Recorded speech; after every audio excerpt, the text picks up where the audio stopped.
Hey, hey, hey. Happy Tuesday. Come on in, pull up a chair. The Daily Dope is in the air.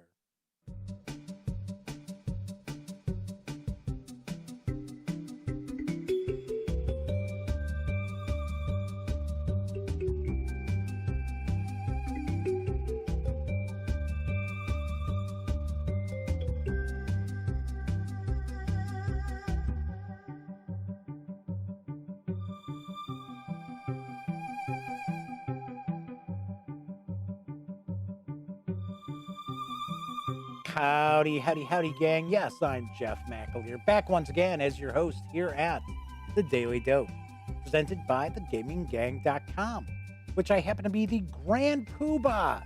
Yes, I am the founder and editor-in-chief of The Gaming Gang. So welcome aboard. Tonight is Tuesday, September 8th, 2020. This is episode 538 of The Daily Dope. If this is your first time joining me, let me point out this is very, very casual, just kind of hang out, talking about tabletop gaming news. So we chat about board games, card games, role-playing games, miniatures games. What's going on your tabletop? We're probably discussing it.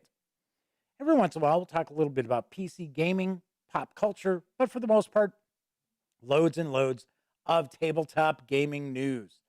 Do also want to mention that if you like this video, please give it a quick thumbs up. Subscribe to the channel if you haven't already, and if you do subscribe, don't forget, ring that notification bell. It will not only let you know when I stream the Daily Dope live Monday through Thursday nights here on YouTube, it'll also let you know when I upload my standalone videos as well, such as today's review of D&D Icewind Dale, Rime of the Frost Maiden. Yes, my review is up. Put that up just about an hour ago. So that is out there and available. Also, do want to point out, when you're not watching videos on the Gaming Gang channel, be sure to visit thegaminggang.com for the latest in gaming news, reviews, and a whole lot more. Also, because this is a live stream, that means chat is available. It's not on screen. It's one of the ways that I keep some of the more unusual commenters at bay, but I do my best to pay attention to chat. So if you want to say howdy, or maybe you've got a question, a comment, by all means, please chime in and I will respond. So I can see right now we already have some issues with our drop frames. I wonder what's going on here tonight. So let me jump in. Let me pop on in here. So I do have to point out, I finally bit the bullet and I got myself a new TV to use as my monitor down here, because I had it was actually a very nice 1080p 120 hertz Toshiba, but I had it for a while. And I was having an issue with trying to get it to turn on sometimes. And so now I went and got myself a 4K. It's only 43 inches, but still. So let's see here. Let's try. I'm going to try to see if we can work that on in. Yeah, because it's looks like we've dropped, like 10% of our frames so far here. So I don't know. I don't know what's going on. All right. Anyway, it's something new. This just started September 1st. It seems that we've been getting these periods where it's dropping frames and stuff, and we usually don't have any problems like that. If we do, it's a few frames here and there, not 1400 already. All righty. So I do see that Kabuki Kid and the Madman have joined us in chat tonight. Howdy, howdy. Happy Tuesday. Kicking off the week again. It was a nice 4-day weekend here in the U.S. Did enjoy that. So the Madman says, what an evening. Spent 3 hours round trip taking my daughter back to college. Got back in time to catch the show.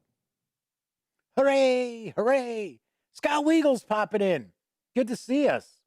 Once again, Scott's hanging out, one of the original Gamers Guild members from Lane Tech High School. That's right. So Scott says there is a new virus going around. Uh-huh. Well, I'm pretty good as far as keeping garbage off my PCs. So I don't think we're having any issues with a virus with these drop frames. I don't know. I have no idea what's going on. But we'll just have to work our way through it. To be honest, a lot of times this is a YouTube thing. So it's like last week, started off the show, and they had changed the stream key on me. I had no idea. So I was doing a stream, and people were waiting around in chat for me to start, and I'm thinking stream is going. Ay, ay, ay. All right, let's jump on into the news, because arriving in Q4 is a new Japanese myth-themed combat game. It's from Eclipse Editorial, and I've got the dope on Yohai. If we can get it to bing change. Well, there we go. There's a collection of books handwritten by the survivors of the first war against the demons, where it's narrated that under the island of Jin, there are two forged doors that enclose the infernal forces expelled by Arashi the Exiled, a hero disowned by the false emperor who had plunged the country into a punishing civil war, facing a population that awaits the return of his hero to rid them of the tyranny of a mad throne and the rumors of demons returning to win back with blood what they once lost. Yohai is born from the combination of the mysticism of Japanese folklore with a fantasy universe created for a war game that faces asymmetrical clans in modular boards with numerous and different game modes. So I have to point out, I can tell sell sheet information. This Eclipse Editorial is not a English language company. So we're seeing some kind of odd translation bits here. But the game does combine mechanics such as dice rolling, grid movement, variable player powers, modular boards, and card management to develop a strategy during the battle by acquiring warriors, invoking powerful event cards, legendary weapons, and the construction of buildings that lead us to victory in exciting games of 60 to 90 minutes. Combine die rolling, modular boards, and card management to immerse yourself in battles fought by the warriors of your army. Construct buildings, summon powerful events, invoke legendary weapons, and crush your enemy in games that last around 30 minutes per player. Yohai offers 1 versus 1, 2 versus 2, and 3-player free-for-all skirmishes. Additionally, for those who manage to master the game and want to delve deeper into its mechanics, you can also build your own decks with your favorite characters and events, seeking endless combinations and hidden tricks among the skills, weapons, and heroes of Jin. A good backstory provides the historical background to the feats and conflicts of the heroes of the island of Jin and its asymmetric clans. Will you be the chosen one? Will you manage to subdue your enemies? Yohai is for 2 to 4 players, ages 8 and up. I don't know, this looks more like a 12 and up game, but they say 8 and up. Plays in around 30 minutes per player and arrives later this year. I do not have any official MSRP just yet. This is supposed to be a Q4 release.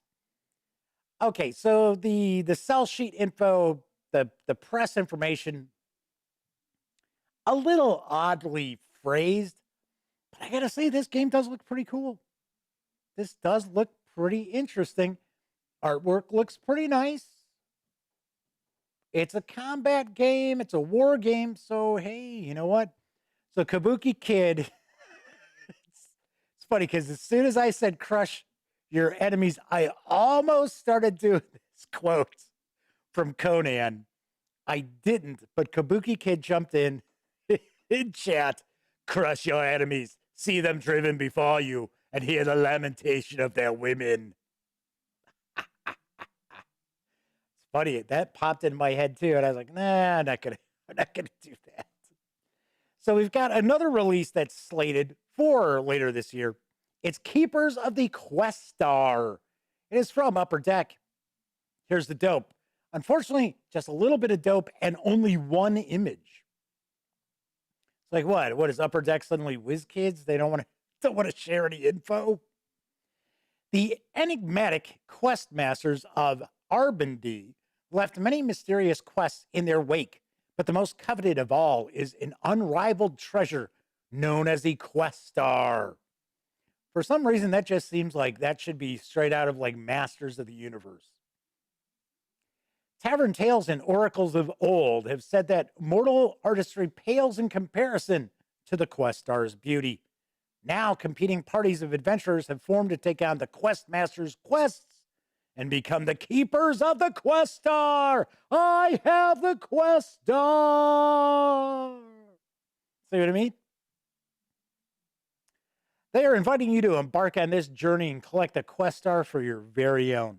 But beware, hidden dangers lurk within dungeons encumbered by traps and monsters ready to destroy the unwary adventurer. Traps and monsters can be exposed, but can you avoid them all? This is a 1v1 dungeon crawler. You play as both the adventurer and quest master as you face off against your opponent in a race to be the first to complete your opponent's designed map. Combine different maps, heroes, monsters, and more to create a new game every time. And it's based on characters from the popular Dungeon Draft card game. I've heard of Dungeon Draft. I'm not familiar with it, though. Keepers of the Quest Star is for 2 players, ages 12 and up, plays in around 45 minutes. It is scheduled for a Q4 release, and it will carry an MSRP of $24.99. I don't know. This kind of looks like could be kind of cool. Could be interesting. Scott says they were thinking Care Bears. Could have shot enemies with the Care Bears. This could be kind of cool. Actually, I'm not sure if this is the correct MSRP because it looks like this is possibly a fairly large box. Then again, maybe it's not. So I don't know. Would have been nice if we had some images to see how this Quest Star game, the head-to-head, actually works. It might just be card-based, where everything's on cards. I don't know. But like I said, could be interesting. I like the premise of it's 1 versus 1, right? One-on-one action, and you're taking turns being the adventuring party as well as a game master. Could be nice. All right, so let's talk a little bit about a fairly interesting looking mashup between World War I and steampunk. It's from WordForge Games. It's arriving next week. Here's the dope on Pocket Landship. Commander, welcome to the world of Pocket Landship. With your skill, our new diesel-powered Landship, and a little luck, we hope to rid the land of these evil, intruding mechs and end the steam age forever. Go be victorious. Command a Landship, the original British term for tanks, to clear a sector of enemy infantry, artillery, and enemy mech, and alike. The player chooses a Landship to control with weapons or support units to create either a single high-powered Landship or a more disparate defending force, including a squad of shock troops. The enemy appears as waves of enemy mech, artillery, infantry, and minefields arranged in 2 rows of 3 cards. Each turn, the player will roll 3 6-sided dice and assign each die to each of their cards to attack the enemies. Then, for the enemy turn, roll the 3 dice and assign them low to high, left to right, across the front enemy line, and take the assigned actions. Each card has its own damage track. When a card is destroyed, it's removed from the game. Win by destroying all 9 enemy cards. Lose if the enemy destroys your Landship. Pocket Landship is for 1 or 2 players. It can be played with 2 players cooperatively. It's for ages 10 and up, plays in about 15 to 45 minutes, and it will carry an MSRP of $20 when it arrives, as I mentioned, next week. This had a successful Kickstarter. I do have some concerns. So distributors are showing that this comes out next week. And this looks like this is probably a pretty cool game. I am sharing images from the Kickstarter. But the WordForge Games website is no longer up. It says that the site is down for maintenance, and it's been showing that for a couple of days. And I just read recently how WordForge Games was in serious financial trouble. So I don't know. I don't know if this game is coming out or not. If it is, I would definitely say this is probably something fairly interesting to pick up. This does look pretty cool. Kind of like the premise as well. And it's a solitaire game. Looks pretty interesting. And you can also co-op with 2 players. If you are not familiar with WordForge Games, how about a sip here, Jeff, so I can speak English again. If you are not familiar with WordForge Games, they actually completed delivery of D-Day Dice, which was the Valley Games / whatever the hell ripoff company / scam artists that had vacated off to Australia with about $800,000 in Kickstarter funds. So the folks over at WordForge Games actually fulfilled that Kickstarter for D-Day Dice. And I think they did Airborne in Your Pocket too, which was another game that D-Day Dice actually got funded by Valley Games. Airborne in Your Pocket was the one that and Upfront, the new edition of Upfront, which I knew, and I stated publicly they did not have the rights to try to publish because they did not have an agreement with Avalon Hill, Hasbro. So if this game does come out, if you see it in your friendly local game store, or if you see it at your favorite online retailer and they're showing it's in stock, maybe pick it up. Try to help these guys stay around, because it looks like they've looked out for the war gamers out there as well. So let's move on into some role-playing game news, because hitting print later this month is the 2nd edition of the Mutant City Blues role-playing game from Pelgrane Press. Here's the dope. Ever since the sudden mutation event, people have been able to fly, phase through walls, read minds, shoot bolts of energy from their fingertips, walk into dreams. As members of the elite Heightened Crime Investigation Unit, you and your fellow detectives solve crimes involving the city's mutant community. When a mutant power is used to kill, you catch the case. When it's a mutant victim in the chalk outline, you get the call. And then when it comes time for a fight, you deploy your very own extraordinary abilities to even the odds. With new human capacity has come new science.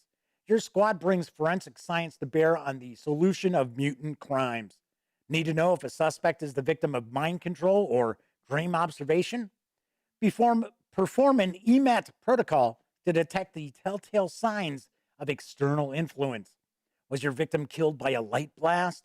Use energy residue analysis to match the unique wound pattern to the murderer, as surely as ballistic science links a bullet to a gun. Does your crime scene yield trace evidence of 2 separate powers? Use your trusty copy of the Quaid diagram, the infallible map of genetic relationships between mutant powers, to tell if one suspect could have used both, or if you have 2 perps on your hands. If chases, interrogations, and mutant battles weren't enough to handle, you also serve as a bridge between the authorities and your mutant brethren. To successfully close cases, you must navigate the difficult new politics of post-mutation society and deal with your own personal issues and mutation-caused defects. Police work will never be the same. So what's been upgraded in the 2nd edition? There are push rules, which make gumshoe investigation even faster and more flexible. New modes of play help GMs tailor the game to their players. Personal crises rules bring the stress of the job into play. Character templates help players build their officers. There's expanded chase rules for super powered action, rules for super powered private investigators, and a thrilling new scenario, Blue on Blue, delves into buried secrets of Mutant City and the early days of the sudden mutation event. The 216-page hardcover will carry an MSRP of $39.95 when it arrives on September 30th. The PDF is available right now at DriveThruRPG for $20.95. So, I am not familiar with Mutant City Blues. I am familiar with Gumshoe. In fact, I like the Gumshoe system. I love Bubblegum Shoe, which I have reviewed. Oh, gosh, that review's got to be about 3 years old now. I loved it. Fantastic. If I remember correctly, I may have given it a 10 out of 10. Off the top of my head, I know it's at least a 9. So I am familiar with the Gumshoe system. This kind of feels like if those of you out there have read any of the Wild Card series, which is edited by George R.R. Martin, kind of has that vibe to it, right? The sudden mutation event, kind of like, what was it called? Joker Day? I'm trying to remember the day, they marked that day where Jet Boy was able to, whatever. If you haven't read the Wild Cards books, check them out. They're excellent. So it kind of feels like that. And it also has a bit of a vibe like The Boys to me. I don't know. I might be wrong on that. This does seem pretty cool. It does seem pretty interesting and pretty unique. And like I said, the Gumshoe system is a nice, easy system to jump into and play. So Scott Weigel says that he has boxes of interesting games from the 80s still. Why not another? Yes, I wish I had all my stuff from back in the day. I don't have any of it. And I have considered, putting a little money on the side and trying to go on eBay or, secondary market, used bookstores online, pick up some stuff here and there, but the prices are just insane. Insane. So, I don't know. All right, my final news piece. Now available in PDF from Mongoose Publishing is Traveler, Shadows of Sindal. Here's the dope. Wish I had more images. I only have the cover. Sorry, gang. Shadows of Sindal is a 3-part campaign set against the backdrop of the Pirates of Drinix. The discovery of a long-forgotten key prompts a mission to Paul, an easy task to find and open a vault containing treasures from the Empire of Sindal. King Oleb expects a quick return with a huge payoff, but nothing is ever that simple. In search of Sindal, the travelers voyage to Paul and search for the vault.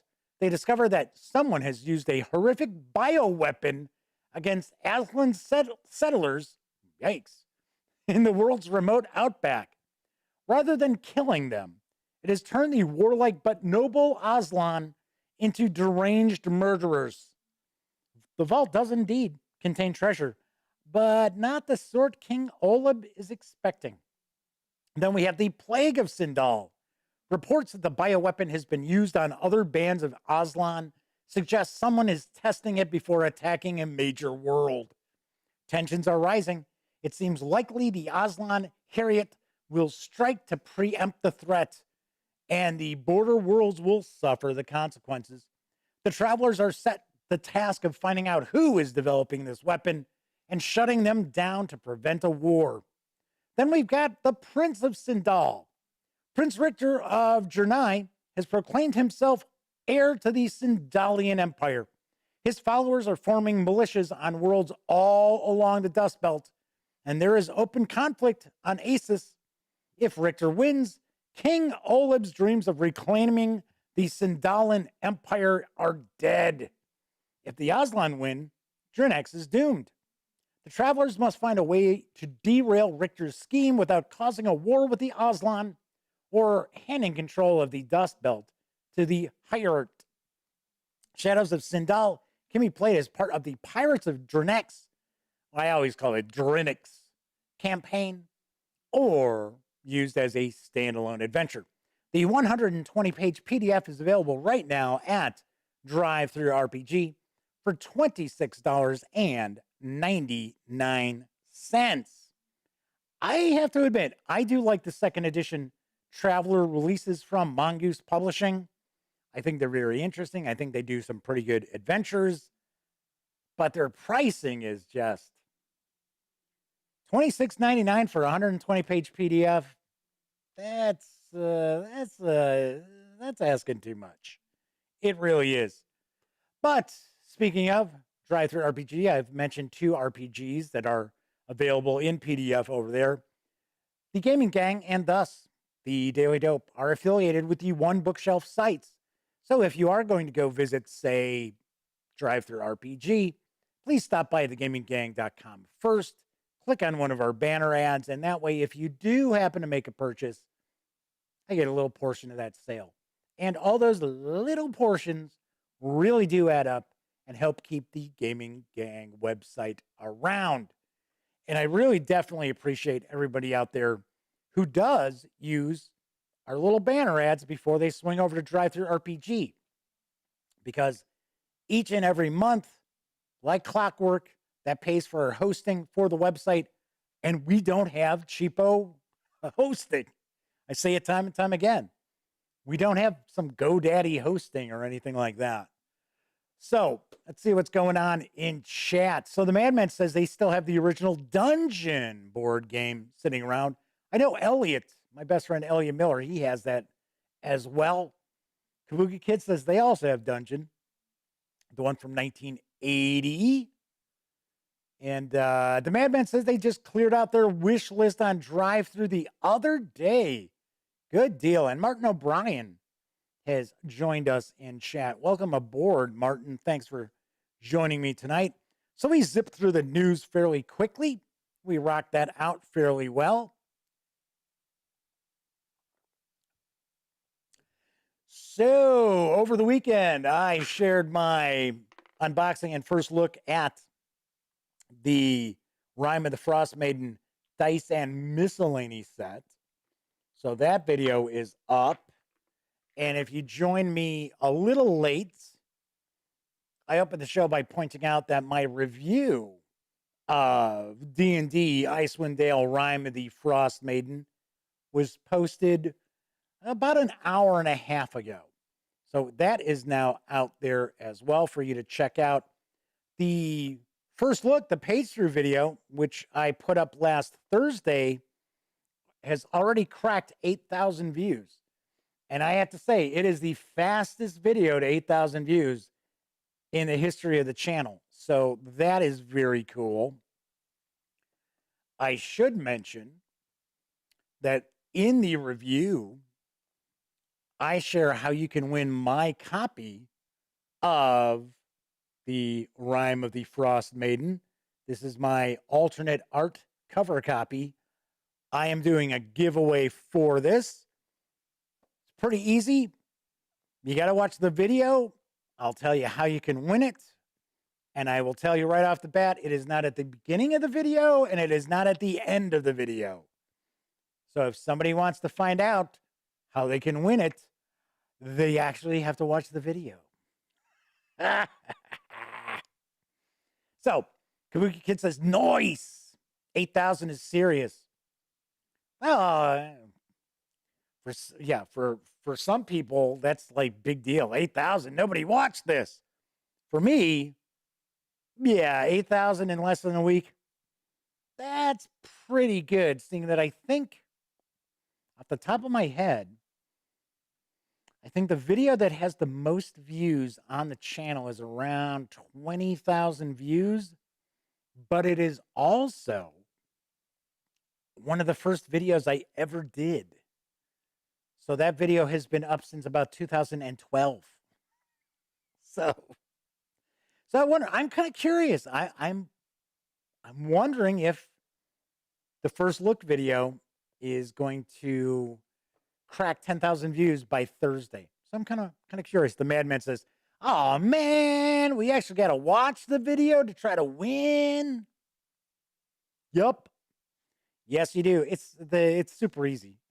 I will point out you have to live in the US to be able to win it, or if you're outside the US and you want a shot at winning the book, you have to tell me that you'll pay for the shipping. Because as I point out in the video, I don't do Patreon, I don't do Kickstarters to keep me around. So that means I don't have the funds to be shipping stuff out. I shouldn't be holding this book. I should be holding this book. Anyway, I don't have the funds to be shipping this kind of stuff out to, countries overseas. I just don't. So Flaming Huron has popped in to join us along with Jorge Rodriguez. They are both joining us here in chat as we're getting close to wrapping the show up. So as far as what I've got on the horizon, I did rearrange some stuff. So the background is a little different. So you may notice that. You may notice that a lot of the game books are directly behind me. The GMT games are now up above. But then again, of course, I've got the bokeh going, so it's not in focus back there. But one thing I was going to mention, I think the videos are going to be a little bit sharper. I've been messing around with some stuff. I do know for a fact that the overhead shots from the Panasonic G85 that I do my reviews or unboxings or first looks, things like that, those are going to be a little bit sharper. I've been playing around with some settings on that. So that should be pretty cool.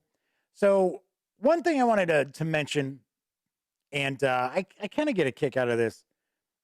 So I think we understand that there are a lot of people out there who aren't exactly the brightest bulbs on the string. So I get a kick out of how I see these comments on the page through video. So I sat down and I paged through the entire book so I could show people what exactly are you getting if you buy this book. I have done that for all the D&D releases. The company that is the PR representative of Wizards of the Coast always likes my coverage. So big deal, right? So I try to explain to people, pirates are not there doing screenshots of books. And I got people commenting, they're like, "Oh, nice going, man. The pirates are being able to get the book. They're getting the book now." Some dipshit commented, "Oh yeah, I already saw, there's people sharing the PDF of the book from your video." And it's like, absolutely not. That is not true. Pirates do not sit there and make PDFs out of the page through videos. As dense as people might be, that is not what happens. The day this comes out in stores, September 15th, this will be available through the usual outlets that pirates use for their role-playing games. It will be up, it will be out, and it will be pristine. Because essentially, there is someone out there who gets these review copies and they actually take the books apart and scan them. I've seen it. I don't know. I know the person's nickname who does it. And I can show people behind me that it ain't me because all my review copies are right behind me. So that's how the pirates get their copies of the Dungeons and Dragons books, Pathfinder books, things like that. But I get these dumbasses. "Oh, you're giving the pirates." So Also, I get comments where it's like, how did you get that book? It's not out yet. How critics review movies before the movie hits theaters? It's like, it's how it works. It's reviewers. What? I can't believe it. So anyway, I guess there's some guy, I forget what the hell his channel's name is, something like Lunch Break Hero or some asinine name like that. And they do D&D videos. And I guess the videos are, I don't know, I didn't watch, but I believe they appear to be videos where it's like, oh, I'm going to show you the right way to play Dungeons and Dragons. And it looks like this guy gets thousands and thousands of views on his videos. And he looks like a poor man's Billy Corrigan from Smashing Pumpkins, sort of. So I heard this guy was tweeting about me, about, oh, showing off every page of the book isn't cool, man. It's not cool. Sorry, I'm not a shill.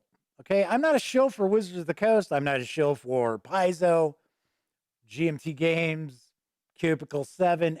I believe in providing people with information that they can utilize to see if they want to purchase this before it comes out. That's how I look at it. That's why if you check out my review, you might be a little surprised by the review. But this guy is obviously just, one of these people who's got his head so far up Wizards of the Coast ass. They can smell the flavor of chewing gum that Watsy's chewing. And I was like, somebody had commented on the video saying, "Hey man, ignore." I think it's Lunchbox Hero or something. I don't know. Lunchtime Hero, whatever. Said, "Oh, dude, don't worry about the tweets." And I was like, I don't know anything about the tweets. I don't know anything about this person. And I couldn't care less what their opinion is. I just don't. I really don't care. So, so Jorge's laughing. Discount Billy Corrigan. Yes, a poor man's Billy Corrigan. So Flaming Heron says, yes, some people are idiots. So dense they sink in salt water. Yeah, it's pretty weird. It's I don't know. Sometimes I see how idiotic people are, and I think to myself, wow, this planet doesn't have long, does it? Humanity doesn't have much longer, does it? Anyway, check out the review though. You might be surprised with what I got to say. So, and the Man says, yeah, good, honest reviews from Jeff. And I say this all the time.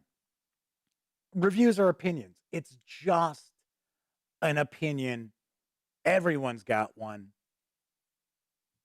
I am not one of these people who walks around like, okay, well, I gave this game an 8 out of 10, and damn it, that is it.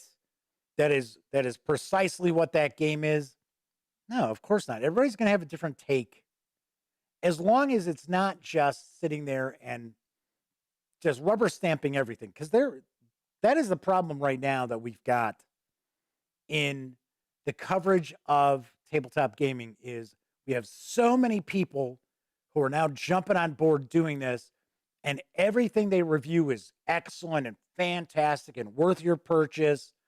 Got other people who charge money for the reviews. So, of course, they're going to say, oh, yeah, you want to back this Kickstarter? Sure, I got paid $1,500. Obviously enough, you want to back it. We have far, far too many people like that out there, and fewer people who are going to tell you, hey, you know what? I thought this game was all right. It's probably better suited for people like such and such or so-and-so. Or flip side of that coin, be like, yeah, I definitely dig this game, or, I thought this game is all right. But I can tell you right now, I don't think people XYZ types or people who like XYZ kind of games are going to dig it. We don't have enough people like that out there covering the hobby anymore. We really, really don't. And I think part of it is because some of us are kind of being driven out of the hobby, because I do notice that if people give something a negative review, they get a lot of heat for it. They get a lot, especially like at Board Game Geek, get people just crawling out of the woodwork to give them a hard time about, oh, if you can't say something nice, don't say anything at all. Well, you know what? Then that's not a review. I don't know. It's just I wasn't planning on going off on a tangent there, but Flaming Heron says, well, seeing what the book or game entails, whether you'll purchase. I don't read the contents and go, that looks great. I used to flip through role-playing game books before I bought them. Yeah, most people did. I will say the artwork, I did not mention this in the review, slipped my mind, but I do like the artwork throughout. I think the artwork throughout Rime of the Frost Maiden is very, very solid. It's very even, too. We have seen some of the 5th edition releases, especially the one that was the Critical Role, where it was just really uneven artwork. And I know people were like, oh, well, you know, some of that was fan art. And I'm like, okay, well, that's great. But when I'm, you know, I got a review copy. But if I were spending money on a book, I don't know if I'd want half of the artwork in the book to be fan art. All right, so that is it for tonight's show. Of course, I will be back tomorrow. We'll have a short week, only 3 episodes. But do want to mention, if you like this video, by all means, please give it a quick thumbs up. Subscribe to the Gaming Gang channel if you haven't already. If you do subscribe, ring that notification bell, because it will not only let you know when the Daily Dope streams live most Mondays through Thursday nights right here on YouTube, but it'll also inform you when I upload my other videos, such as the new review for Rime of the Frost Maiden. And of course, when you're not watching videos on the Gaming Gang channel, be sure to visit thegaminggang.com for all the latest in gaming news, reviews, comics, movies, TV. Get your geek on at thegaminggang.com. So, Madman says that they definitely need to finish watching the review for Frost Maiden. And Jorge says, wow, I didn't actually come in at the end. Yeah, Jorge tends to be hitting the show a little later, but I already know Jorge watches the videos in full after the fact. Speaking of watching live, if you hung out and kept me comfortable,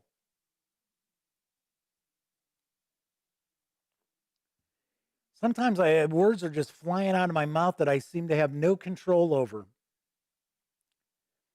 No, you weren't keeping me comfortable in chat. You were keeping me company in chat. So if you were keeping me company in chat, thank you very much. I always appreciate people hanging out and watching live. That way I'm not just babbling off into a camera out into the ether. But I do know a lot of people don't have an opportunity to watch live, and they watch the Daily Dope after the fact, sometimes maybe even on Memorex. Just to say, I appreciate anyone taking some time out to watch me pontificate like a doofus right here on YouTube. Thank you very much. Always appreciate it. Of course, everybody enjoy the rest of your Tuesday night / Wednesday morning. I will be back tomorrow with another batch of tabletop gaming news. And of course, until I see you next, as I close out all my videos, unfortunately, during this pandemic, please do your best to be smart and stay safe.